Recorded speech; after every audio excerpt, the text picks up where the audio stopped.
International Affairs editor Philip Turle is with us. Thank you so much for joining us on set. Philip, maybe to begin with, you can remind us about who Javier Milei is. I think he's been called a little Trump or some kind of reference to Trump. No, and how is it that this guy got to be president? It's a lot of different circumstances all coming together. Basically, there's one figure in Argentina that has riled everybody, and that is the figure for inflation in the country, and that is absolutely outrageous. It is a figure of 142.7%, which means basically that about 40% of Argentinians live in poverty. And if that wasn't enough, there's another figure that is also guaranteed to give you the wobbles, and that is the money that Argentina owes the International Monetary Fund, $44 billion.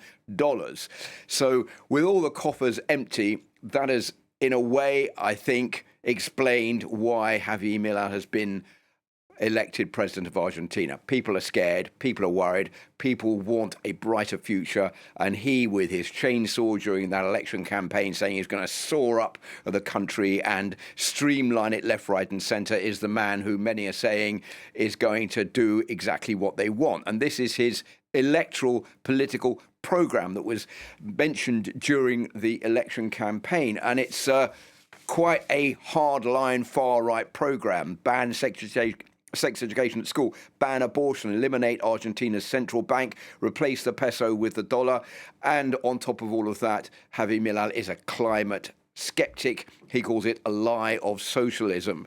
So what we can expect, although we don't know right now, is that he is going to announce a lot of very hardline policies in a bid to streamline the country. As you said, he says the task ahead is titanic.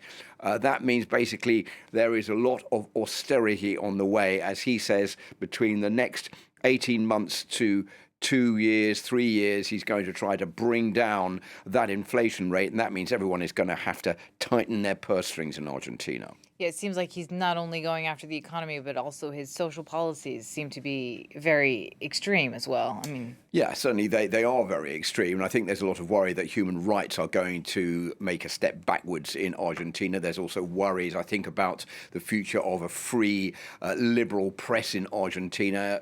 Javier Milei has made it pretty clear that he wants to clamp down on that and to privatize as many media outlets as he possibly can.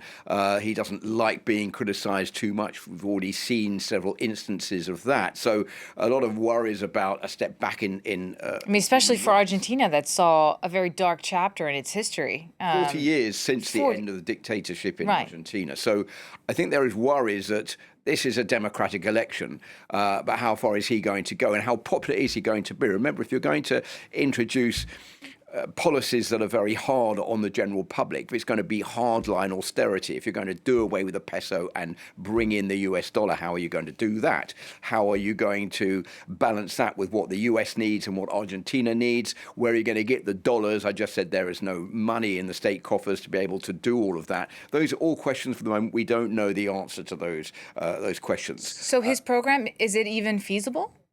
Well, many economists say it isn't feasible. Other economists and experts have said if he is going to introduce the policies that he is saying he's going to introduce, this is going to plunge 90% of the population in Argentina into difficulty. And what does that mean? That Javier Milei is going to be face to face with growing unrest amongst the population.